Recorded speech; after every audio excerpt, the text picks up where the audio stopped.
الحمد لله رب العالمين والصلاة والسلام على أشرف الأنبياء والمرسلين أما بعد فأعوذ بالله من الشيطان الرجيم من همزه ونفخه ونفثه بسم الله الرحمن الرحيم رب اشرح لي صدري ويسر لي أمري واحلل عقدة من لساني يفقه قولي اللهم انفعنا بما علمتنا وعلمنا ما ينفعنا وزدنا علما فبشر عبادي الذين يستمعون القول فيتبعون أحسنه أولئك الذين هداهم الله وأولئك هم أولو الألباب أعوذ بالله من الشيطان الرجيم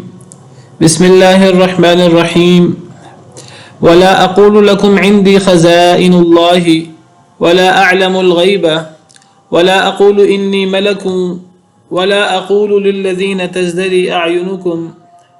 لن يؤتيهم الله خيرا اللہ اعلم بما فی انفسہم انی اذا لمن الظالمین ولا اقول لکم اور نہیں میں کہتا تمہارے لیے عندی خزائن اللہ کہ میرے پاس اللہ کے خزانے ہیں ولا اعلم الغیب اور نہ ہی میں جانتا ہوں غیب کو ولا اقول انی ملک اور نہ ہی میں کہتا ہوں انی ملک کہ میں فرشتہ ہوں فرشتوں میں سے ولا اقول للذین تزدری اعینکم اور نہ ہی میں کہتا ہوں ان لوگوں کے لیے ان لوگوں کے بارے میں تزدری اعینکم حقیر جانتی ہیں تمہاری آنکھیں جنہیں نہ ہی میں ان لوگوں کے بارے میں کہتا ہوں کہ جن لوگوں کو تمہاری آنکھیں حقیر سمجھتی ہیں میں ان کے بارے میں جنہیں تمہاری آنکھیں حقیر سمجھتی ہیں میں ان کے بارے میں یہ نہیں کہتا کیا لن یؤتیہم اللہ خیرا کہ ہرگز نہیں دے گا انہیں اللہ تعالیٰ خیر اللہ اعلم بما فی انفسہم اللہ زیادہ جانتا ہے ساتھ اس کے جو ان کے دلوں میں ہے انی اذا لمن الظالمین بے شک میں اس وقت کس وقت اگر میں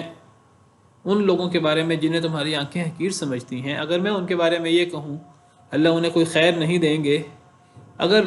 میں یہ بات کہوں تو اس وقت بے شک میں اس وقت لمن الظالمین البتہ ظالموں میں سے ہوں گا سیدنا نوح علیہ السلام کا اپنی قوم کے ساتھ مکالمہ جاری ہے ہم نے پڑھا کہ سیدنا نوح علیہ السلام نے اپنی قوم کو واعظ و نصیحت کی اور اپنی قوم سے کہا کہ میں تمہاری طرف واضح ڈرانے والا ہوں اپنی قوم کو توحید کی دعوت دی اللہ کے عذاب سے ڈرایا آگے سے قوم والوں نے قوم کے سرداروں نے مالدار لوگوں نے تعرض کیا اختلاف کیا بحث و مباحثہ کیا اور کہا کہ ہم آپ کو رسول نہیں مانتے ہم آپ کو اللہ کا نبی نہیں مانتے اس لیے کہ ایک تو آپ بشر ہیں بشر رسول کیسے ہو سکتا ہے اور دوسری بات کہ آپ کے ماننے والے وہ حقیر لوگ ہیں وہ دنیاوی اعتبار سے ہمارے ہم پلہ نہیں ہیں وہ موٹی عقل والے لوگ ہیں سطحی رائے والے لوگ ہیں وہی آپ پر ایمان لائے ہیں تو ہم ان لوگوں جیسے کیسے ہو سکتے ہیں حضرت نوح علیہ السلام نے اپنی قوم کو واضح نصیحت کی اور کہا کہ اے میری قوم ذرا غور کرو اس انداز سے سوچو کہ اگر میں واضح دلیل پر ہوں اپنے رب کی طرف سے اور میں واقعی اللہ کا نبی ہوا تو پھر تمہارا کیا بنے گا اور یہ بھی کہا ہے اپنے قوم سے کہ اے میری قوم میں اس تبلیغ پر تم سے کوئی مال کوئی بدلہ نہیں مانگتا دنیا کا تو یہ بھی کہا اپنی قوم سے کہ اے میری قوم اگر تم یہ کہو کہ میں غریبوں کو غریب ایمان والوں کو اپنے سے دور کر دوں تو تم میری بات سننے پر تیار ہو جاؤ گے تو میری بات سن لو کان کھول کر کہ میں کبھی بھی غریب ایمان والوں کو اپنے سے دور نہیں کروں گا ایک نبی کا یہ کام نہیں ہے کہ وہ ایمان والوں کو چاہے وہ غریب ہی کیوں نہ ہو دنیاوی اعتبار سے تو وہ مالداروں کو خوش کرنے کے لیے وہ غریب ایمان والوں کو اپنے جان نثاروں کو اپنے سے دور کرے اگر میں نے یہ کام کیا کہ میں نے غریب ایمان والوں کو اپنے سے دور کیا تو پھر اللہ ناراض ہو جائے گا اللہ کے بالمقابل میری مدد کون کرے گا تو یہ مکالمہ سیدنا نوح علیہ السلام کا ان کی قوم کے ساتھ جاری ہے۔ حضرت نوح علیہ السلام نے اپنی قوم کو یہ بھی کہا وَلَا أَقُولُ لَكُمْ عِنْدِي خَزَائِنُ اللَّهِ کہ اے میری قوم میں تم سے یہ نہیں کہتا میرے پاس اللہ کے خزانے، وَلَا أَعْلَمُ الْغَيْبَ میں یہ بھی نہیں کہتا کہ میں غیب جانتا ہوں، وَلَا أَقُولُ إِنِّي مَلَک میں یہ بھی نہیں کہتا کہ بے شک میں فرشتہ ہوں۔ یعنی میرا دعویٰ ذرا غور سے سن لو، میرا دعویٰ کوئی الوہیت کا نہیں ہے، میرا دعویٰ ایسا نہیں ہے کہ میں معبود ہوں، میرا دعویٰ ایسا نہیں ہے کہ مجھ میں اللہ کی صفات ہیں، میں خدائی صفات کا حامل ہوں، نہیں، میرا ایسا کوئی دعویٰ نہیں ہے۔ اللہ کے خزانوں کا مالک بھی میں نہیں ہوں، اللہ اپنے خزانوں کے مالک اللہ خود ہی ہیں۔ عالم الغیب ہونا یہ اللہ وحدہ لا شریک کی صفت ہے، میرا دعویٰ یہ بھی نہیں ہے کہ میں عالم الغیب ہوں، ہر غیب کی بات جانتا ہوں، نہیں، نبی عالم الغیب نہیں ہوتا، اللہ کی کوئی مخلوق بھی عالم الغیب نہیں ہوتی۔ عالم الغیب اگر کوئی ہے تو اللہ وحدہ لا شریک کی ذات والا صفات ہے۔ قُلْ لَا يَعْلَمُ مَنْ فِي السَّمَاوَاتِ وَالْأَرْضِ الْغَيْبَ إِلَّا اللَّهُ کہہ دیجئے اے اللہ کے رسول، آسمانوں اور زمین میں کوئی غیب نہیں جانتا سوائے اللہ کے، آسمان والے ہوں فرشتے یا زمین والے ہوں انسان، جن، دیگر مخلوقات، اللہ کی تمام مخلوقات میں کوئی غیب نہیں جانتا سوائے اللہ کے، اللہ کے علاوہ کوئی غیب نہیں جانتا، چاہے وہ کتنا بڑا ولی، کتنا نبی، مقرب، رسول، مرسل ہی کیوں نہ ہو۔ تو میرا دعویٰ عالم الغیب ہونے کا نہیں ہے، میں غیب نہیں جانتا۔ نبی کا دعویٰ کبھی بھی عالم الغیب ہونے کا نہیں ہوتا۔ نبی کا دعویٰ کیا ہوتا ہے؟ نبی کا دعویٰ یہ ہوتا ہے کہ اللہ مجھ پر وحی کرتے ہیں۔ کیا وحی کرتے ہیں؟ ہر چیز نہیں۔ کیا اللہ ہر بات نبی کو بتا دیتے ہیں؟ نہیں، اللہ نبی پر وہ وحی کرتے ہیں جو اللہ نے وحی کرنا ہوتا ہے، جو اللہ کی مرضی ہوتی ہے۔ جتنا اللہ چاہتے ہیں اللہ اتنا نبی پر وحی کرتے ہیں، نبی کو اتنا علم ہو جاتا ہے، نبی وہ اتنا آگے اپنی امت کو بتا دیتے ہیں۔ اللہ نے اس کو بھی قرآن میں غیب کہا ہے، غیبی باتیں، وحی کی باتیں۔ تو نبی کو اس حد تک غیبی باتوں کا پتہ ہوتا ہے جو غیبی باتیں اللہ تعالیٰ اپنے نبی، اپنے رسول پر وحی کرنا چاہے، جو بات اللہ تعالیٰ اپنے نبی، اپنے رسول کو پہنچانا چاہے۔ جیسے اللہ تعالیٰ نبی کو معجزے کے طور پر، نبی کی حقانیت اس کی قوم کے سامنے ثابت کرنے کے لیے اللہ تعالیٰ نبی پر بعض ایسی باتیں بھی وحی کر دیتے ہیں جو مستقبل کے بارے میں ہوتی ہیں۔ نبی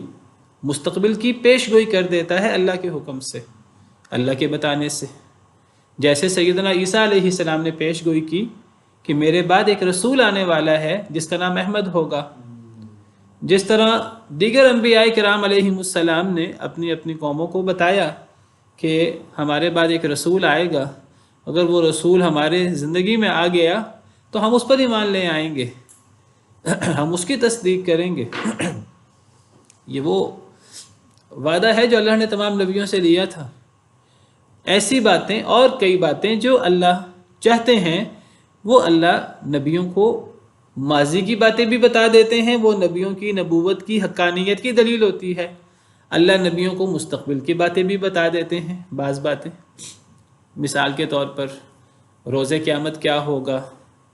ساری باتیں نہیں، جو باتیں اللہ مناسب سمجھتے ہیں اللہ بتا دیتے ہیں۔ میزان ہوگا، وزن تولے جائیں گے، اعمال کا وزن ہوگا، حوض کوثر ہوگا، پل صراط ہوگا، جنت جہنم کی یہ نعمتیں ہوں گی، جہنم کی میں یہ ساری چیزیں غیبی امور ہیں۔ اللہ جو چاہتے ہیں اللہ اپنے نبی پر وحی کر دیتے ہیں۔ قیامت کب آئے گی اللہ نے کسی کو بھی نہیں بتایا، لیکن اللہ نے قیامت کی بعض نشانیاں بتا دی ہیں۔ سیدنا جبریل امین علیہ السلام نبی صلی اللہ علیہ وسلم کی خدمت میں حاضر ہوئے انسان کی شکل میں، مشہور حدیث جبریل ہے صحیح بخاری صحیح مسلم میں۔ تو حضرت جبریل امین علیہ السلام انسانی شکل میں آئے صحابہ کرام کہتے ہیں ہم نے ایک آدمی کو دیکھا، اس دور میں ہر بندہ دوسرے بندے کو پہچانتا ہوتا تھا، تو ہم نے ایک آدمی کو دیکھا کہ جس کو ہم جانتے نہیں تھے، ہم پہچانتے نہیں تھے، وہ ہمارے علاقے کا نہیں تھا، لیکن عجیب بات ہے اس پر سفر کے اثرات بھی نہیں تھے،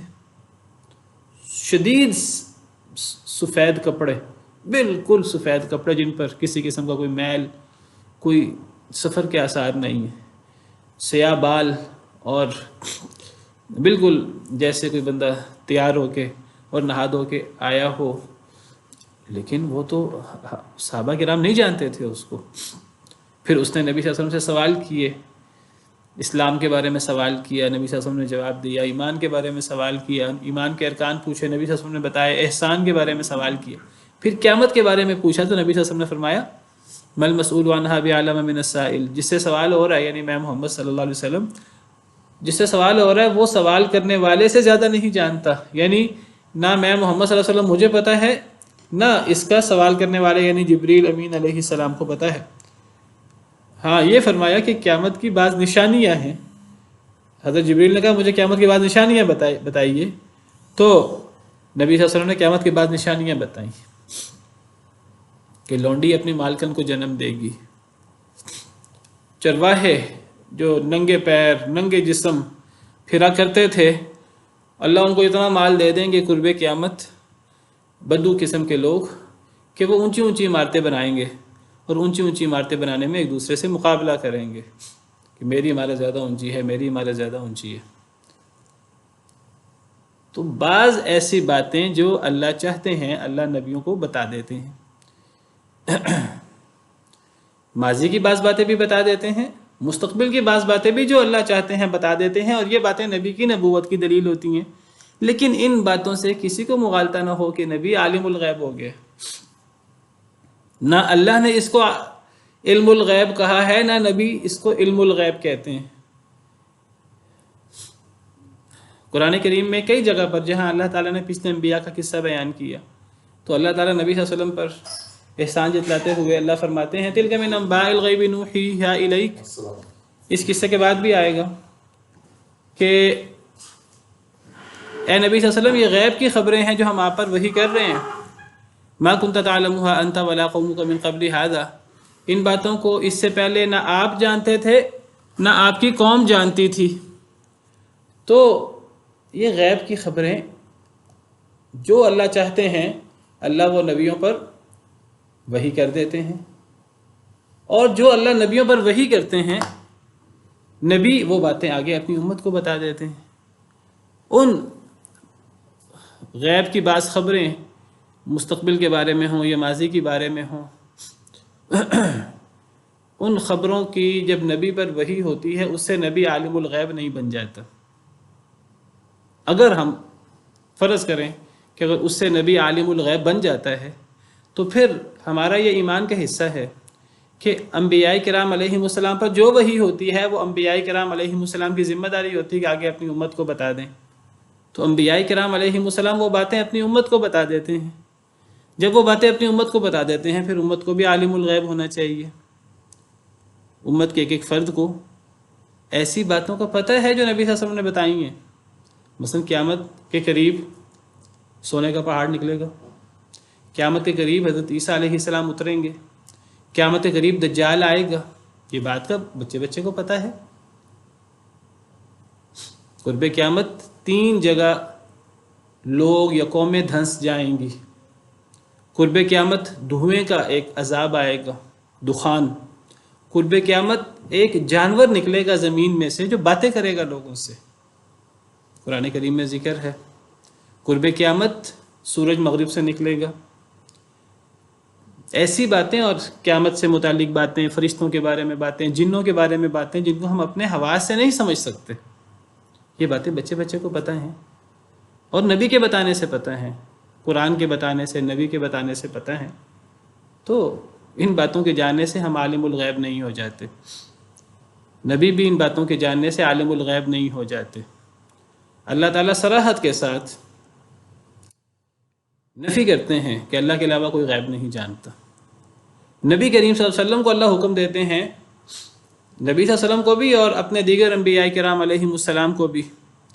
کہ وہ لوگوں کے سامنے ببانگ دہل یہ بات بتا دیں کہ کوئی یہ نہ سمجھے کہ مجھ پر وحی ہوتی ہے تو میں عالم الغیب ہو گیا ہوں، نہیں۔ تو فرمایا ولا اقول لکم عندی خزائن اللہ، حضرت نوح علیہ السلام کی دعوت،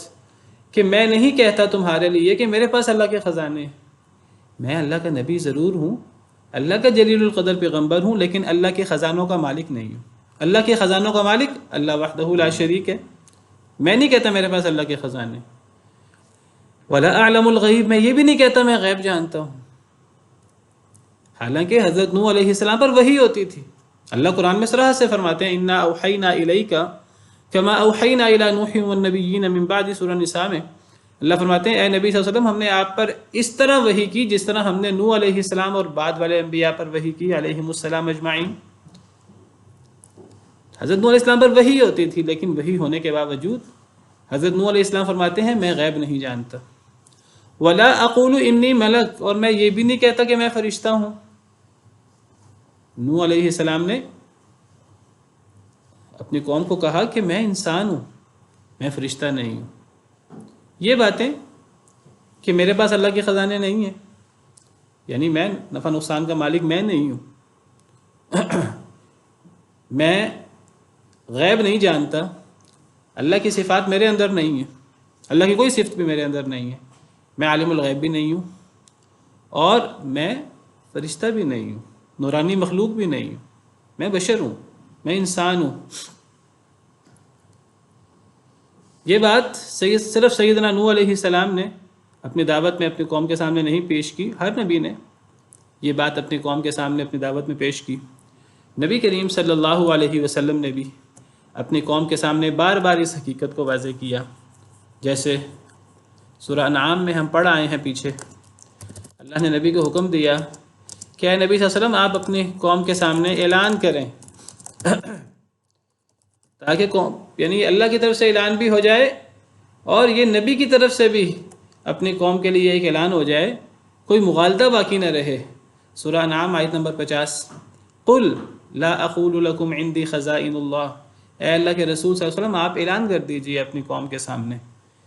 لا اقول لکم عندی خزائن اللہ، میں تمہیں نہیں کہتا کہ میرے پاس اللہ کے خزانے ہیں، ولا اعلم الغیب، میں یہ بھی نہیں کہتا کہ میں غیب جانتا ہوں،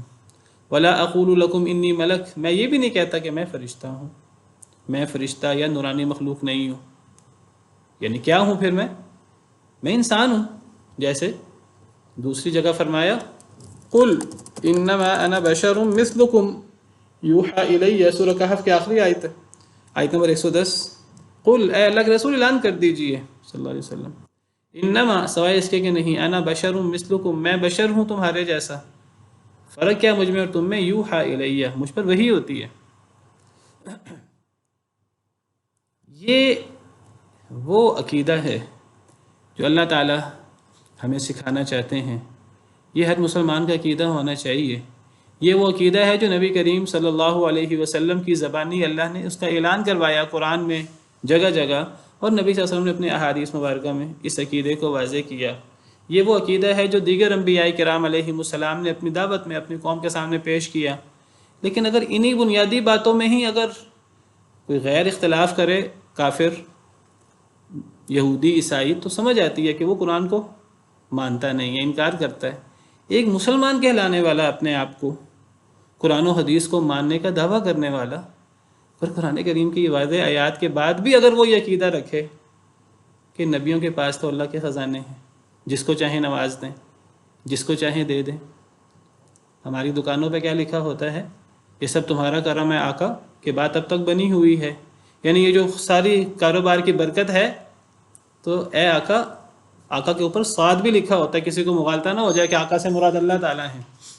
آقا سے مراد نبی کریم صلی اللہ علیہ وسلم لیتے ہیں لوگ، صاد بھی اوپر لکھ دیتے ہیں صلی اللہ علیہ وسلم۔ اگرچہ جب نبی کریم صلی اللہ علیہ وسلم کا نام لیا جائے تو درود پڑھنا چاہیے پورا، صاد نہیں لکھنا چاہیے اکیلا۔ اگر آپ کا نام نامی آئے تو پورا درود پڑھنا چاہیے صلی اللہ علیہ وسلم، یا اللہم صلی وسلم وبارک علیہ، یا لمبا درود جو بھی انسان پڑھ لے۔ لیکن لوگ کیا عقیدہ رکھتے ہیں کہ ہم پر جو خیر و برکت ہے، جو کرم ہے، یہ نبی کریم صلی اللہ علیہ وسلم نے کیا ہوا ہے۔ لوگ سمجھتے ہیں کہ ہمیں مکہ مدینے نبی کریم صلی اللہ علیہ وسلم بلاتے ہیں۔ کسی سے پوچھا جائے کہ آپ کا نام نکلا کہ نہیں نکلا پورا اندازی میں، کہتے ہیں ابھی تک بلاوا ہی نہیں آیا، اور اس قسم کی باتیں۔ نبی کریم صلی اللہ علیہ وسلم کو اللہ کی طرح پکارا جاتا ہے، سیدنا علی رضی اللہ تعالی عنہ کو، دیگر بزرگوں کو، نیک لوگوں کو، حالانکہ اور سمجھا جاتا ہے کہ ان کے پاس اللہ کی جنت جہنم ہے، ان کے پاس اللہ کے خزانے ہیں، اور وہ حاجت روا ہیں، مشکل کشا ہیں۔ تو اللہ نے قرآن میں ہمیں یہ عقیدہ دیا ہے نبیوں کی زبانی کہ میں نہیں کہتا میرے پاس اللہ کے خزانے، اللہ کے خزانوں کا مالک میں نہیں ہوں۔ اللہ کے خزانوں کے مالک نہ نبی ہوتے ہیں، نہ ولی، نہ فرشتے۔ اللہ کے خزانوں کا مالک اللہ خود ہی ہے۔ وَلِلَّهِ خَزَائِنُ السَّمَاوَاتِ وَالْأَرْضِ، اللہ ہی کے لیے ہیں زمین و آسمان کے سارے خزانے۔ وَلِلَّهِ مِيرَاثُ السَّمَاوَاتِ وَالْأَرْضِ، قرآن کریم کی آیات آپ کے سامنے پڑھ رہا ہوں۔ اللہ ہی کے لیے میراث ہے قرآن آسمانوں کی اور زمین کی۔ اِنَّا نَحْنُ نَرِثُ الْأَرْضَ وَمَنْ عَلَيْهَا وَإِلَيْنَا يُرْجَعُونَ، سورہ مریم میں اللہ فرماتے ہیں بے شک ہم، اللہ تعالی ہم ہی وارث ہیں زمین کے اور جو کچھ زمین کے اوپر ہے۔ ہمارے ہاں کیا لکھا ہوتا ہے؟ گاڑیوں کے پیچھے لکھا ہوگا اللہ نبی وارث، علی وارث، اللہ معاف کرے۔ میں نہیں کہتا میرے پاس اللہ کے خزانے، میں غیب بھی نہیں جانتا۔ ہم کہتے ہیں نہیں، غیب جانتے ہیں۔ ہم کہتے ہیں صرف نبی غیب نہیں جانتے، ولی بھی غیب جانتے ہیں، پیر بھی غیب جانتے ہیں، پیروں کے گلیوں کے کتے بھی غیب جانتے ہیں، اللہ معاف کرے۔ نبی کہتے ہیں میں غیب نہیں جانتا۔ اب نبی زیادہ بہتر جانتا ہے کہ ہم جانتے ہیں۔ اللہ فرماتے ہیں قرآن کریم میں نے پہلے بھی آیت کریمہ پیش کی ہے، اللہ تعالیٰ جو فرماتے ہیں کہ میں نبیوں پر وحی کرتا ہوں، وہی اللہ یہ بات فرماتے ہیں سورہ نمل آیت نمبر 59۔ کتنا واضح اعلان ہے، قُلْ لَا يَعْلَمُ مَنْ فِي السَّمَاوَاتِ وَالْأَرْضِ الْغَيْبَ إِلَّا اللَّهُ، آیت نمبر 65۔ قُلْ لَا يَعْلَمُ، کہہ دیجئے نہیں جانتا جو بھی آسمانوں میں ہے یا زمین میں غیب کو سوائے اللہ کے، یعنی زمین و آسمان کی کوئی مخلوق غیب نہیں جانتی، چاہے وہ فرشتے کیوں نہ ہوں، چاہے وہ نبی ولی کیوں نہ ہوں۔ پھر اللہ فرماتے ہیں وَمَا يَشْعُرُونَ أَيَّانَ يُبْعَثُونَ، جن کے بارے میں دعویٰ ہے کہ وہ غیب جانتے ہیں، انہیں تو اتنا بھی نہیں پتہ کہ انہیں اٹھایا کب جائے گا۔ یعنی وہ جو قبروں میں ہیں، وہ جو نیک بزرگ نبی ولی فوت ہو گئے، اللہ کے پاس چلے گئے، انہیں اتنا بھی نہیں پتہ کہ قیامت کب ہوگی، قیامت کے بعد میدان محشر کب لگے گا، میدان محشر، انہیں اتنا بھی نہیں پتہ۔ یہ بھی تو چیز غیب میں شامل ہے۔ اگر قیامت کا نہیں پتہ، میدان محشر کا نہیں پتہ، تو باقی غیبی امور کا کیسے پتہ ہو؟ نبی صلی اللہ علیہ وسلم سے اللہ تعالیٰ نے قرآن کریم میں ایک جگہ نہیں کئی جگہ یہ بات کہلوائی کہ نبی آپ اعلان کر دیجئے میں غیب نہیں جانتا۔ قُلْ لَا أَمْلِكُ، سورہ اعراف کی آیت ہے، سورہ اعراف آیت نمبر 188۔ قُلْ لَا أَمْلِكُ لِنَفْسِي نَفْعًا وَلَا ضَرًّا، کہہ دیجئے اے اللہ کے رسول صلی اللہ علیہ وسلم، نہیں میں اختیار رکھتا اپنے آپ کے لیے نہ نفع کا نہ نقصان کا، الا ما شاء اللہ، مگر جو اللہ چاہے۔ جو اللہ چاہتا ہے وہ ہوتا ہے۔ میں محمد صلی اللہ علیہ وسلم بھی اپنی ذات کے نفع نقصان کا مالک نہیں ہوں۔ اگر نبی صلی اللہ علیہ وسلم اپنی ذات کے نفع نقصان کے مالک نہیں ہیں، اپنی ذات کے نفع نقصان کا اختیار ان کے پاس نہیں ہے، تو دوسروں کے نفع نقصان کا اختیار ان کے پاس کیسے ہوگا؟ اور قرآن کریم میں یہ بھی ہے قُلْ لَا أَمْلِكُ لَكُمْ ضَرًّا وَلَا رَشَدًا، سورہ جن میں کہہ دیجئے اے اللہ کے رسول صلی اللہ علیہ وسلم، میں تمہارے لیے خیر خواہی یا نقصان کا اختیار نہیں رکھتا۔ نبی صلی اللہ علیہ وسلم نہ اپنے بارے میں نفع نقصان کے مالک ہیں، نہ دوسروں کے بارے میں نفع نقصان کا مالک ہیں۔ اور جب نبی کریم صلی اللہ علیہ وسلم ان کے پاس یہ اختیار نہیں ہے نفع نقصان کا، تو دنیا کی کون سی ہستی ہو سکتی ہے کہ جس کے پاس یہ اختیار ہو؟ کسی کے پاس یہ اختیار نہیں ہو سکتا۔ وَلَوْ كُنْتُ أَعْلَمُ الْغَيْبَ، اگر میں غیب جانتا ہوتا، لَاسْتَكْثَرْتُ مِنَ الْخَيْرِ وَمَا مَسَّنِيَ السُّوءُ، میں ساری خیریں اکٹھی کر لیتا، مجھے کبھی کوئی تکلیف نہ آتی اگر میں غیب جانتا ہوتا۔ اللہ نبی سے کہلوا رہے ہیں، نبی اعلان کر دیجئے اگر میں غیب جانتا ہوتا، میں محمد صلی اللہ علیہ وسلم اگر غیب جانتا ہوتا، لستکثرت من الخیر، ساری خیریں اکٹھی کر لیتا. وما مسنی السوء، مجھے دنیا میں کبھی کوئی مشکل پیش نہ آتی، کیونکہ غیب جاننے کا مطلب ہے کوئی مشکل آنی ہے میں پہلے اس مشکل سے بچ جاؤں، کوئی خیر کی بات ہے میں پہلے ہی ایک دن پہلے ہی طے کر لوں میں نے تو یہ کام کرنا ہے. آپ کو پتہ ہے کہ دنیا میں جتنی آزمائشیں انبیاء کرام علیہم السلام کو آتی ہیں اتنی تو عام لوگوں کو بھی نہیں آتی. اگر نبی غیب جانتے ہوتے تو کسی نبی کا کوئی آزمائش نہ آتی. اگر نبی کریم صلی اللہ علیہ وسلم کو پتہ ہوتا جنگ احد میں کیا ہونا ہے صحابہ کرام کے ساتھ، اور آپ زخمی ہو جائیں گے اور آپ کے دندان مبارک شہید ہو جائیں گے اور 70 صحابہ کرام جو ہیں وہ شہید ہو جائیں گے، آپ جنگ احد میں نہ شریک ہوتے باہر نکل کر، آپ اپنے آپ کو صحابہ کرام کو بچا لیتے، کبھی کوئی مشکل نہ آتی آپ کو. اتنے واضح عقیدے ہیں قرآن کریم سے ثابت ہیں، لیکن ہم لوگ بس جو باپ دادا سے سن لیا، جو اپنے مسجد کے مولوی صاحب سے سن لیا، کوئی دلیل دی انہوں نے کہ نہیں دی، بس وہی ہمارا عقیدہ ہے. تو حضرت نوح علیہ السلام اپنی قوم کو دعوت دے رہے ہیں، میں نہیں کہتا تمہیں کہ میرے پاس اللہ کے خزانے ہیں، ولا اعلم الغیب، میں غیب بھی نہیں جانتا، ولا اقول انی ملک، میں یہ بھی نہیں کہتا کہ میں فرشتہ ہوں، میں انسان ہوں. ہر نبی انسان ہوتا ہے لیکن اس پہ وحی ہوتی ہے. ولا اقول للذین تزدری اعینکم لن یؤتیہم اللہ خیرا، میں یہ بھی نہیں کہتا کہ ان لوگوں کے بارے میں جنہیں تمہاری آنکھیں حقیر سمجھتی ہیں کہ اللہ انہیں کبھی خیر نہیں دیں گے. حضرت نوح علیہ السلام کی قوم کن لوگوں کو حقیر سمجھتے تھے؟ پیچھے ہم نے پڑھا کہ وہ غریب ایمان والوں کو حقیر سمجھتے تھے. تو حضرت نوح فرماتے ہیں علیہ السلام کہ تم غریب ایمان والوں کو جن کو تم حقیر سمجھتے ہو، تمہاری آنکھیں جنہیں نیچ اور حقیر سمجھتی ہیں والعیاذ باللہ، میں ان کے بارے میں یہ ہرگز نہیں کہہ سکتا کہ اللہ انہیں کوئی خیر نہیں دیں گے. یعنی حضرت نوح علیہ السلام کے قوم، سردار، مالدار لوگ، کافر، وہ کیا کہتے تھے؟ وہ کہتے تھے یہ غریب لوگ ایمان لے آئے ہیں، یہ ہم سے بڑھ گئے ہیں، یہ دنیا اور آخرت کی خیروں کے مالک ہو گئے ہیں. یہ تو کبھی بھی دنیا اور آخرت کی خیروں کے مالک نہیں ہو سکتے، یہ تو غریب لوگ ہیں. ہم مالدار ہیں، ہم اقتدار والے ہیں، اگر کوئی خیر ہے تو ہمارے پاس ہے، ہمارے پاس ہونی چاہیے، دنیا کی خیر ہو یا آخرت کی خیر ہو. حضرت نوح علیہ السلام کی قوم کے سردار کفار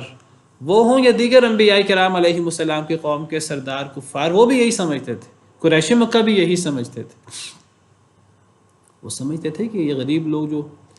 مسلمان ہو رہے ہیں اور سمجھ رہے ہیں کہ ہم اللہ کے بڑے قریب ہو گئے ہیں، اب دنیا اور آخرت کی خیریں ساری ہمارے لیے ہیں، وہ کہتے تھے کیسے ہو سکتا ہے، ہم عقل مند لوگ ہیں، ہم دنیا کے کرتا دھرتا ہیں، دنیا کے اندر مال اقتدار ہمارے پاس ہے، جتھے ہمارے پاس ہیں، تو یہ غریب لوگ یہ ہم سے کیسے بڑھ سکتے ہیں. حضرت نوح کہتے ہیں کہ تمہاری یہ بات، تم یہ بات کہہ سکتے ہو، میں یہ بات نہیں کہہ سکتا. میں نہیں کہہ سکتا ان لوگوں کے بارے میں جنہیں تمہاری آنکھیں حقیر سمجھتی ہیں کہ اللہ ان لوگوں کو کبھی خیر نہیں دیں گے. میں نہیں یہ بات کہہ سکتا، کیونکہ یہ بات کہنا غلط ہے. جب اللہ فرماتے ہیں کہ جو ایمان لے آئے، چاہے وہ مرد ہو چاہے وہ عورت ہو، چاہے وہ مالدار ہو چاہے وہ غریب ہو، جو ایمان لے آئے وہ اللہ کا قریبی ہو جاتا ہے. جب اللہ فرماتے ہیں کہ جو ایمان لے آئے، جو نیک عمل کر لے، وہ تمام مخلوق میں سب سے افضل ہو جاتا ہے. سورہ بینہ، ان الذین آمنوا وعملوا الصالحات اولئک هم خیر البریہ. اللہ فرماتے ہیں بے شک وہ لوگ جو ایمان لائے اور جنہوں نے نیک عمل کیے وہ تمام مخلوق میں سب سے افضل ہیں.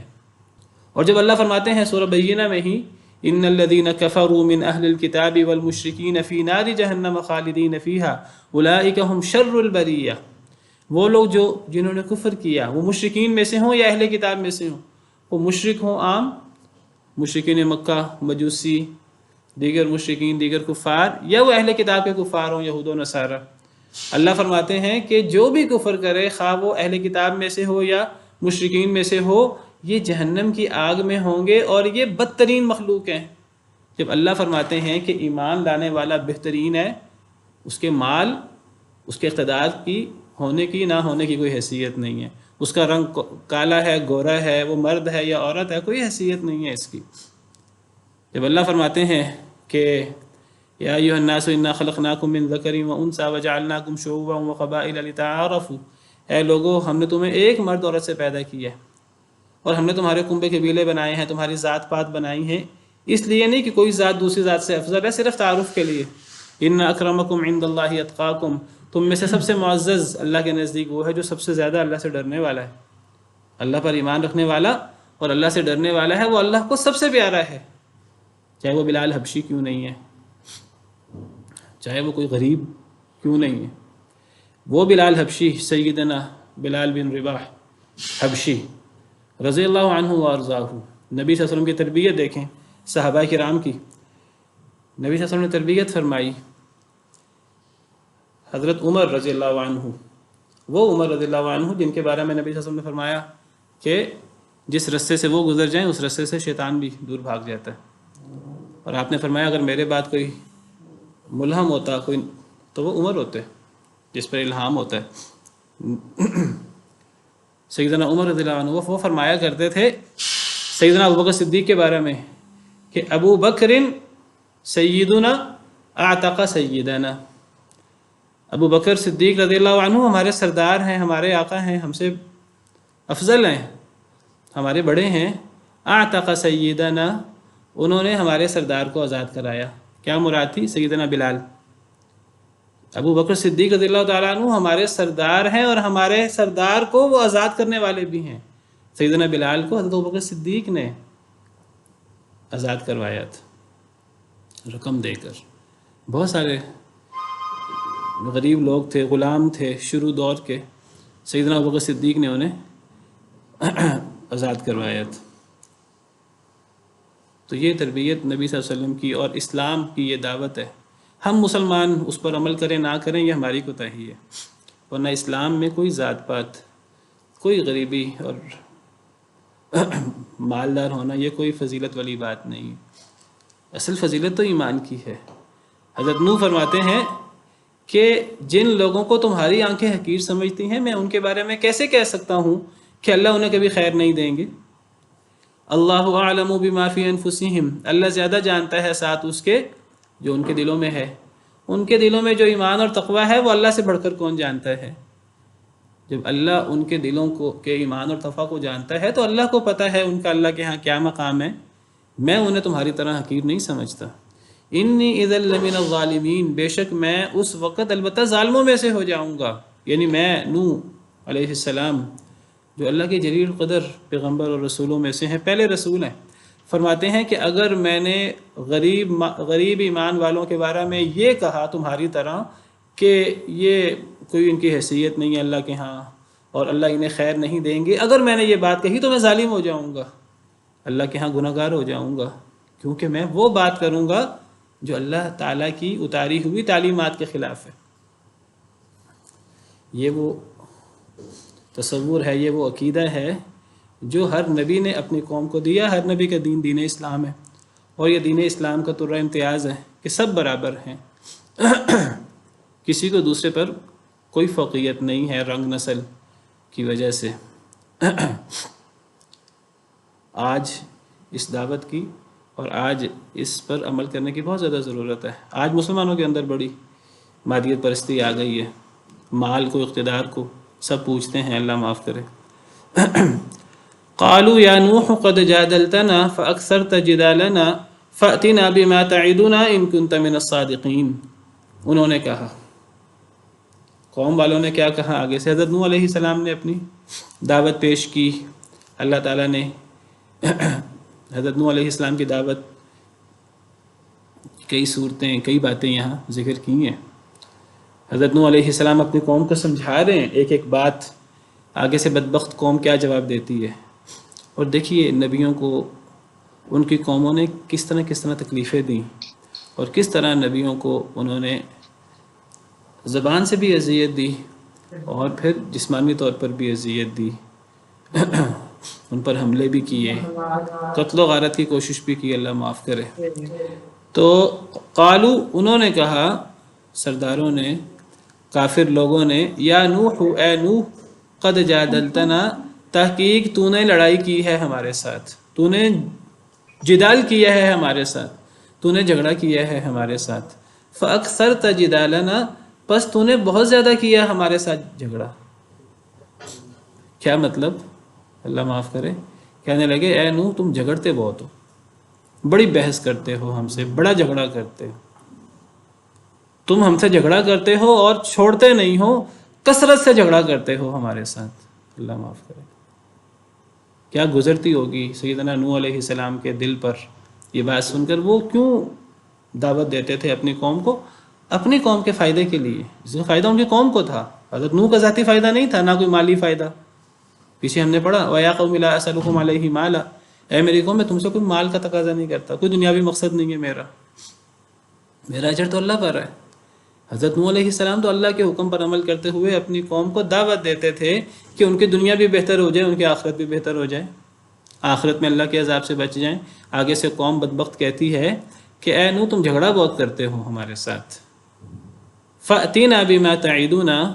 پس تو لے آ ہمارے پاس وہ جو تو ہمیں وعدہ دیتا ہے، ان کنت من الصادقین، اگر تو سچوں میں سے ہے۔ اے نوح، اگر آپ سچے ہیں اپنی دعوت میں اور اپنے دعووں میں، تو آپ جو ہمیں وعدہ دیتے ہیں وہ آپ لے آئیں۔ کیا مطلب؟ جو آپ ہمیں عذاب کی وعیدیں سناتے ہیں کہ اگر اللہ پر ایمان نہ لایا تو عذاب آ جائے گا، اللہ تعالیٰ دنیا میں بھی عذاب دیں گے، دے سکتے ہیں، اور آخرت میں پھر جہنم کی آگ ہوگی اور یہ سزائیں ہوں گی، ہم ایمان والے نہیں ہیں، ہم نے ایمان نہیں لانا، اگر آپ اپنے دعووں میں سچے ہیں تو آپ ہم پر یہ عذاب لے آئیں۔ یہ قیامت جو آپ ہم پر بپا کرنے کا ہمیں ڈراتے رہتے ہیں، آپ یہ قیامت لے آئیں ہمارے اوپر، آپ یہ عذاب ہمارے اوپر لے آئیں۔ اللہ معاف کرے۔ دیکھیے، جب انسان کفر و شرک کی انتہا پر پہنچتا ہے، بغاوت کی انتہا پر پہنچتا ہے، سرکشی کی انتہا پر پہنچتا ہے، تو پھر یہ انسان کا رویہ ہوتا ہے۔ اپنے ہی خیر خواہوں کو، نبی سے بڑھ کر قوم کا کوئی خیر خواہ نہیں ہو سکتا، نبی سے بڑھ کر قوم کا کوئی محسن نہیں ہو سکتا، نبی سے بڑھ کر کون محسن ہوگا؟ وَمَا أَرْسَلْنَاكَ إِلَّا رَحْمَةً لِلْعَالَمِينَ، اے نبی صلی اللہ علیہ وسلم، ہم نے آپ کو تمام جہان والوں کے لیے رحمت بنا کر بھیجا ہے۔ نبی سے بڑھ کر کون رحمت ہوگا اپنی قوم کے لیے، کون محسن ہوگا اپنی قوم کا؟ لیکن جب قوم نبی کو یہ کہے کہ آپ نے جو ہمارا بگاڑنا ہے بگاڑ لیں، جو ہمارا نقصان کرنا ہے کر لیں، اگر آپ سچے ہیں ہم پر عذاب لے آئیں۔ حالانکہ اگر وہ عقل مند ہوتے، نہیں سمجھ آتی تھی اگر ان کو حضرت نوح کی بات، تو کیا کہنا چاہیے تھا انہیں کہنا چاہیے تھا کہ اے نوح، اگر آپ سچے ہیں، ہمیں سمجھ نہیں آ رہی، تو آپ اللہ سے ہمارے بارے میں دعا کر دیں۔ اگر آپ سچے ہیں تو اللہ سے دعا کریں، اللہ ہمیں توفیق دے کہ ہم ایمان لے آئے۔ اگر آپ سچے ہیں، اگر حضرت نوح سچے تھے، تو ایک یعنی لاجیکل بات کیا ہے، ایک سادہ سی سمجھ آنے والی بات کیا ہے کہ کوئی بھی سادہ سا بندہ بھی یہ بات کہے گا کہ اگر حضرت نوح علیہ السلام، قوم کہہ رہی ہے، اگر حضرت نوح سچے ہیں تو قوم کو کیا آگے سے تقاضا کرنا چاہیے تھا؟ یہ تقاضا کرنا چاہیے تھا، اگر آپ سچے ہیں، اللہ کے سچے نبی ہیں، تو آپ ہمارے لیے دعا کر دیں، اللہ تعالیٰ ہمیں توفیق دے ایمان لانے کی۔ لیکن یہ تو بغاوت کی، سرکشی کی انتہا ہے، یہ کہنا کہ جو آپ نے عذاب لانا ہے عذاب لے آئیں۔ آپ قرآن کریم میں قصے پڑھیں گے پرانے انبیاء کرام علیہم السلام کے، اور آپ غور کریں، حضرت نوح علیہ السلام کا قصہ ہم پڑھ رہے ہیں، تقریباً ہر نبی کا جو قصہ ہوتا ہے، ہر نبی کا اور اس کی قوم کا، یہ قصہ اور یہ چیزیں تقریباً ہر نبی اور اس کی قوم میں اس سے ملتی جلتی باتیں ہوتی ہیں۔ اگر حضرت نوح علیہ السلام کی قوم نے حضرت نوح علیہ السلام پر وہ ایمان نہ لائی، حضرت نوح علیہ السلام کو زبان سے تکلیفیں دیں، جھوٹا کذاب کہا کہ آپ جھگڑا کرنے والے ہیں، آپ یہ کرنے والے ہیں، آپ وہ کرنے والے ہیں، جسمانی تکلیفیں دیں، قتل کرنے کی سازشیں کی، تو یہ معاملہ دیگر انبیاء کرام علیہم السلام کے ساتھ بھی ہوا ہے، نبی کریم صلی اللہ علیہ وسلم کے ساتھ بھی ہوا ہے۔ نبی صلی اللہ علیہ وسلم کو بھی کفار یہی کہتے تھے، اگر آپ سچے ہیں تو آپ ہم پر عذاب لے آئیں۔ ابو جہل نے جب جنگ بدر ہونے لگی اور وہ جو تجارتی قافلہ مسلمانوں نے روک دیا، اب یہاں سے کفار کا لشکر نکل رہا ہے 1000 لوگوں کا، تو ابو جہل نے خانہ کعبہ کے پردے پکڑ کر اللہ سے یہ دعا کی، اللہ کو تو مانتے تھے وہ کہ اللہ رب ہے، اللہ ہمارا خالق ہے، زمین و آسمان کو پیدا کرنے والا ہے، اللہ سے دعا کی ابو جہل نے۔ اللہ نے قرآن میں وہ دعا ذکر کی، وَإِذْ قَالُوا اللَّهُمَّ إِنْ كَانَ هَذَا هُوَ الْحَقَّ مِنْ عِنْدِكَ فَأَمْطِرْ عَلَيْنَا حِجَارَةً مِّنَ السَّمَاءِ أَوْ ائْتِنَا بِعَذَابٍ أَلِيمٍ۔ سورہ انفال میں اللہ نے یہ قول ذکر کیا ہے ان کا، بدبختوں کا۔ اللہ فرماتے ہیں وَإِذْ قَالُوا، جب انہوں نے کہا، اللہم، اے اللہ، ان کان ھذا ھو الحق من عندک، اگر یہ محمد صلی اللہ علیہ وسلم اگر یہ حق ہے، یہ قرآن اگر حق ہے، دین اسلام اگر حق ہے، من عندک آپ کے پاس سے ہے جیسے یہ دعویٰ کرتے ہیں، فامطر علینا حجارۃ من السماء، تو ہم پر آسمان سے پتھروں کی بارش بھیج دے، او ائتنا بعذاب علیم، یا ہمیں کوئی اور دردناک عذاب ہم پہ برسا دے۔ یہ نہیں کہا کہ اے اللہ، خانہ کعبہ کے پردے پکڑ کے دعا ہو رہی ہے کہ اے اللہ اگر یہ حق ہے، قرآن محمد صلی اللہ علیہ وسلم سچے نبی ہیں، تو اے اللہ ہمیں ہدایت دے دے، یہ نہیں کہا۔ یعنی یہ بغاوت و سرکشی کی انتہا ہے کہ اے اللہ ہم تو ان کی بات نہیں مان سکتے، یہ صحیح بھی ہیں تو تب بھی ہم ان کی بات نہیں مان سکتے، اگر یہ حق ہیں تو اے اللہ پھر پتھروں کی بارش بھیج کے ہمیں تباہ و برباد کر دے، ہم ایمان نہیں لا سکتے، ہم تو مخالفت کی اور اختلاف کی اس انتہا پر ہم جا چکے ہیں۔ وہی انداز قوم نوح اور دیگر قومیں بھی ہمیشہ نبیوں سے کہتی رہیں اگر تم سچے ہو تو ہم پر عذاب لے آؤ، والعیاذ باللہ۔ قال، فرمایا حضرت نوح علیہ السلام نے، جی اس میں ہمارا السلام جی، علیکم سر۔ وعلیکم السلام۔ سر جی یہ جو ابو جہل نے دعا کی تھی تو یہ اس سے پہلے یہ لوگ چھپ کے قرآن سنتے تھے نا جی جی نائٹ میں، جی جی، یہ اس سے پہلے کی دعا ہے تو اس کے بعد کی؟ نہیں نہیں، وہ شروع کی بات ہے، تو یہ تو یعنی جنگ بدر سے پہلے کی دعا ہے۔ تو مطلب وہ قرآن امپیکٹ کرتا تھا نا ان پہ، تو اس کے بعد انہیں حقانیت کا یقین تھا۔ اصل میں بات یہ ہے کہ قرآن کا تو اثر تو ہوتا تھا، قرآن کا بھی اثر ہوتا تھا، اور کیا خیال ہے نبی صلی اللہ علیہ وسلم کی دعوت کا اثر نہیں ہوتا ہوگا؟ نبی صلی اللہ علیہ وسلم کی دعوت کا اثر بھی ہوتا تھا، لیکن دیکھیے جب ایک بندہ انکار پہ اتر آتا ہے، جب وہ ایک دفعہ انکار کرتا ہے، 2 دفعہ انکار کرتا ہے، 3 دفعہ انکار کرتا ہے، 4 دفعہ انکار کرتا ہے، 5 دفعہ انکار کرتا ہے، ہم نے قرآن کریم میں پڑھا ہے پھر کیا ہوتا ہے؟ یہ جو انکار ہے، کفر و شرک اور عناد ہے، اس کے پھر اثرات ہوتے ہیں۔ پہلی دفعہ انکار کرتا ہے، دوسری دفعہ ماننا زیادہ مشکل ہو جاتا ہے، دوسری دفعہ انکار کرتا ہے، تیسری دفعہ، یعنی ہر انکار کے ساتھ دیکھیے کفر اور شرک کتنا بڑا گناہ ہے۔ یعنی حدیث مبارکہ میں آتا ہے جب انسان ایک گناہ کرتا ہے دل پہ کیا ہوتا ہے؟ سیاہ نقطہ لگتا ہے، اگر توبہ کر لے تو نقطہ مٹ جاتا ہے، دوبارہ گناہ کرے دوبارہ لگ جائے گا، اگر نہیں توبہ کرے گا تو دل پہ سیاہ نقطے لگتے رہیں گے۔ تو کفر و شرک سے بڑا نقطہ کیا ہو سکتا ہے؟ کفر و شرک سے بڑی نحوست کیا ہو سکتی ہے؟ کفر کے بعد ایک دفعہ انکار کیا، نقطہ لگ گیا، دھبا لگ گیا بڑا سا، دوسری دفعہ انکار کیا، تو جب پورا دل سیاہ ہو جائے گا تو پھر یہی کیفیت پیدا ہوگی۔ شروع میں اثرات ہوتے ہوں، نہیں مانا تو نہیں مانا، اگر مان لیتے، اکثر لوگوں کے کفر کی وجہ ہم نے قرآن کریم میں پڑھی ہے، پرانے انبیاء کے قصوں میں، سورہ یونس میں ہی ہم نے پڑھا، پچھلی سورت میں اللہ فرماتے ہیں کہ ثم بعثنا من بعده رسلا الى قومهم فجاءوهم بالبينات فما كانوا ليؤمنوا بما كذبوا به من قبل۔ اللہ فرماتے ہیں ہم نے بہت سارے رسول بھیجے ان کی قوموں کی طرف، تو وہ قومیں اپنے اپنے رسولوں پر ایمان نہ لائیں۔ کیوں ایمان نہ لائیں؟ کیونکہ پہلے انکار کر چکی تھی۔ یعنی جب کوئی قوم انکار کرتی ہے ایک دفعہ، اگلی دفعہ ماننا مشکل ہو جاتا ہے۔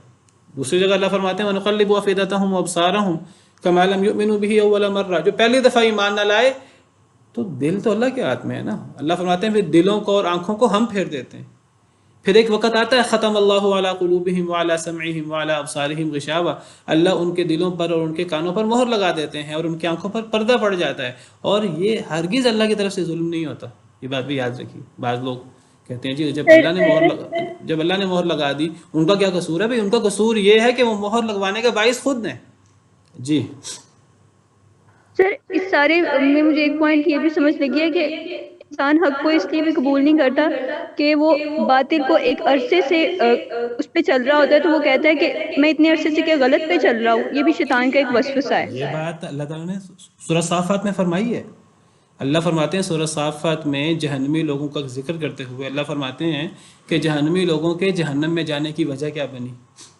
اس کی وجہ اللہ سورہ صافات میں بیان کرتے ہیں۔ سورہ صافات آیت نمبر 69، یہ جہنم کا ذکر ہے، جہنم کے عذاب کا ذکر ہے کہ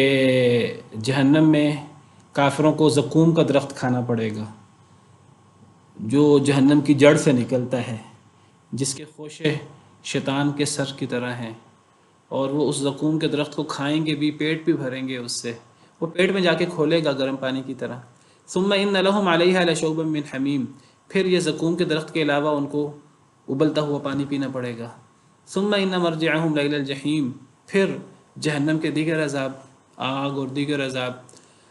وجہ کیا ہے ان عذابوں کی؟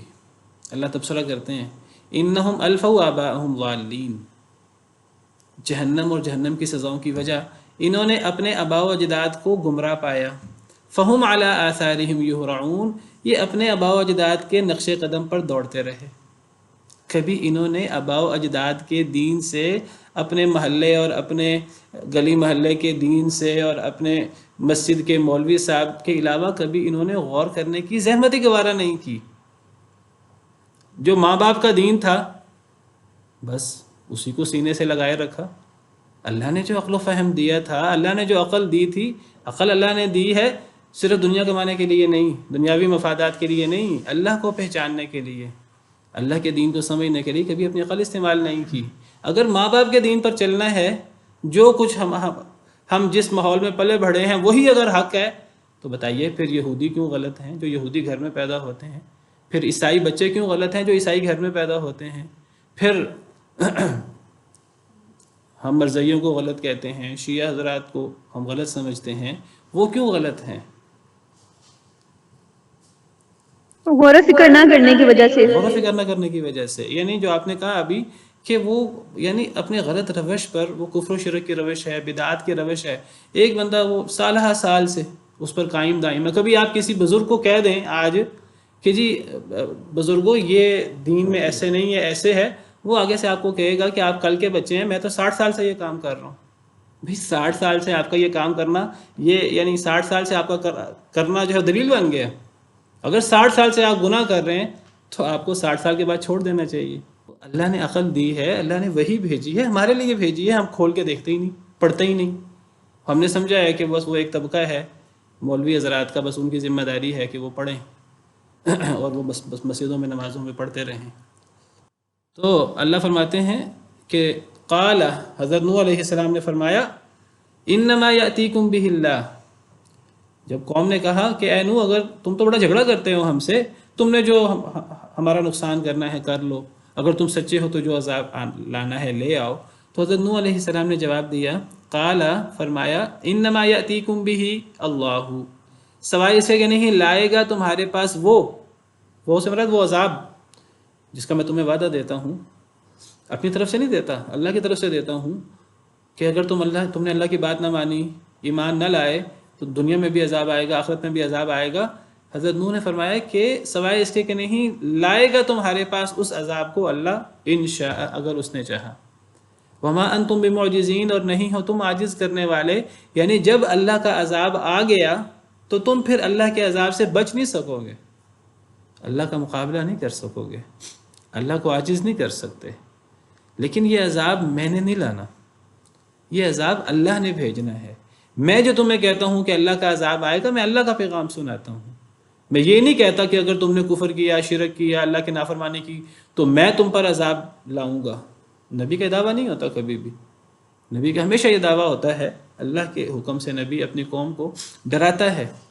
ایمان والوں کو بشارت دیتا ہے، کافروں کو ڈراتا ہے، اگر تم ایمان نہ لائے تو اللہ کا عذاب آ جائے گا، اللہ دھنسا سکتے ہیں تمہیں زمین کے اندر، اللہ زلزلہ بھیج سکتے ہیں، اللہ تعالیٰ پتھروں کی بارش کر سکتے ہیں، سمندر میں غرق کر سکتے ہیں، رات سوتے ہوئے تم پر عذاب آ سکتا ہے، دن کو کھیلتے ہوئے کاروبار کرتے ہوئے تم پر عذاب آ سکتا ہے۔ قرآن کریم بھرا پڑا ہے اس قسم کی آیات سے۔ حضرت نوح نے فرمایا کہ یہ عذاب اگر تمہاری روش یہی رہی جو تمہاری روش ہے، اللہ نے چاہا تو آئے گا، عذاب اللہ نے لانا ہے، میں نے نہیں لانا۔ جب اللہ چاہے گا تو آئے گا، جب اللہ کی مرضی ہوگی تو عذاب آئے گا، اور جب عذاب آ گیا نہ اس سے ایک لمحہ لیٹ ہوگا نہ اسے ایک لمحہ پہلے ہوگا، اور جب عذاب آ گیا تو تم عاجز نہیں کر سکتے، تم اس عذاب سے بچ نہیں سکتے، تم اللہ کو ہرا نہیں سکتے۔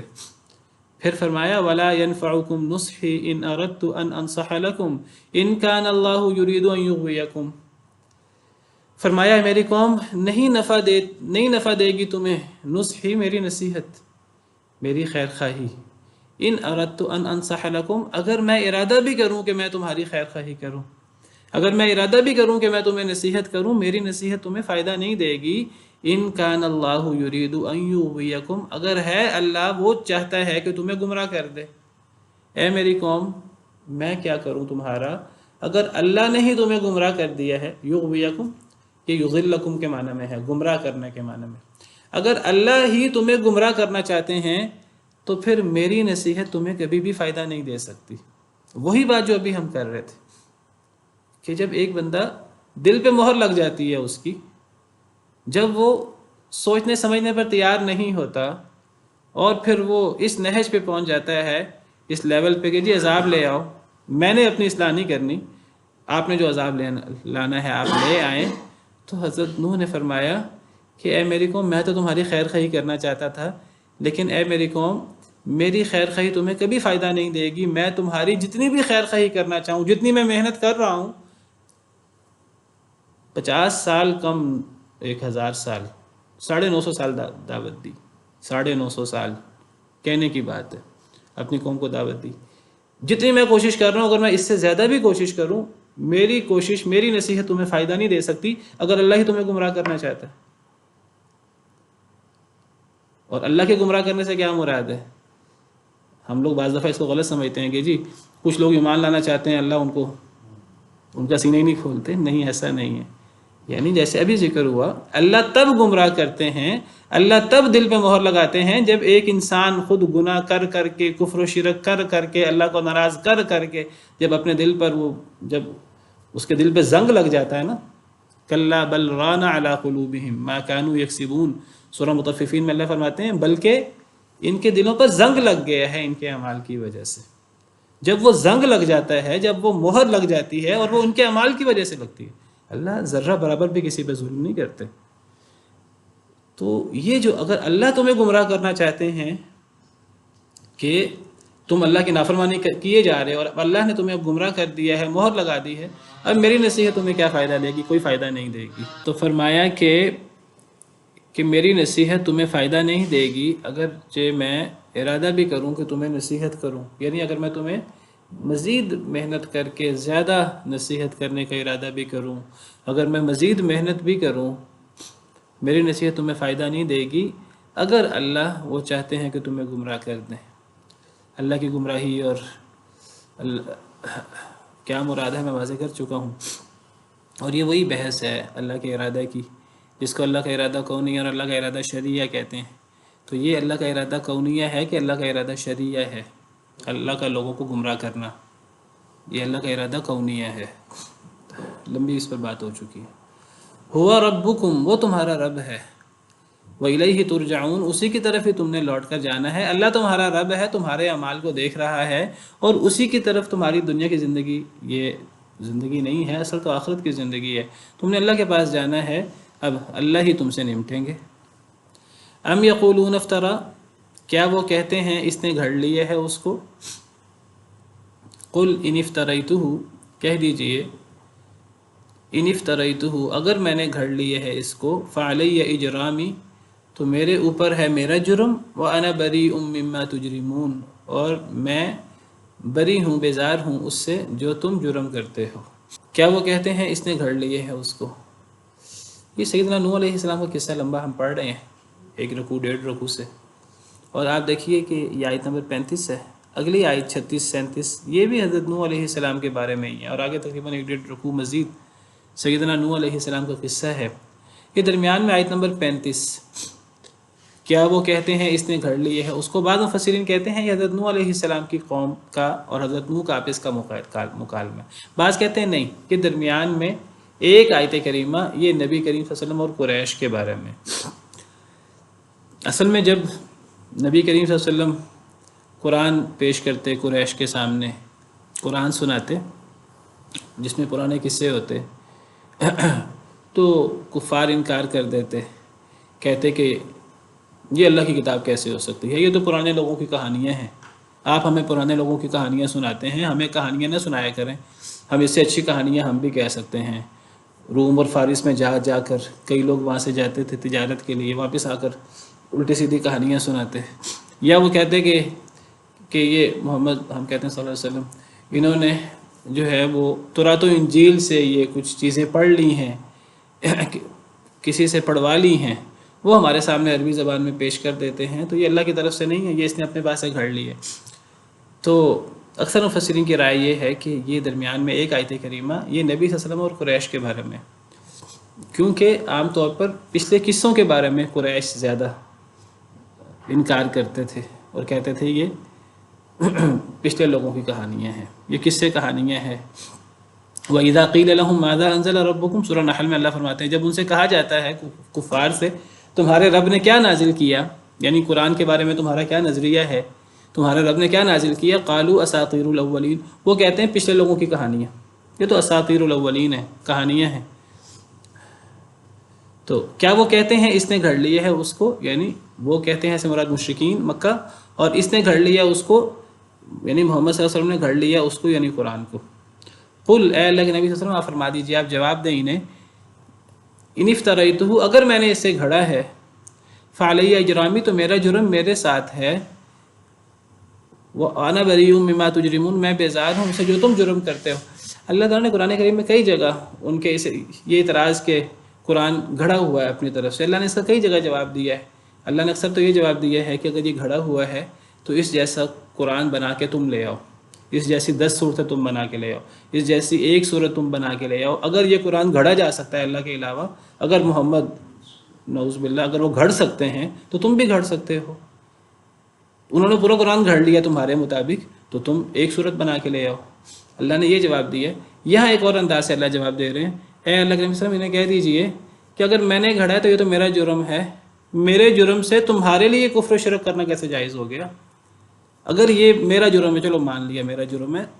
تمہارے اپنے جرم کے تو تم خود ذمہ دار ہو، تمہارے جرم سے میں بری ہوں، میں بیزار ہوں، تم اپنے کفر و شرک اور اپنی خرابیوں کو تو تم ٹھیک کرو۔ سبحان ربک رب العزت عما یصفون وسلام علی المرسلین والحمد للہ رب العالمین۔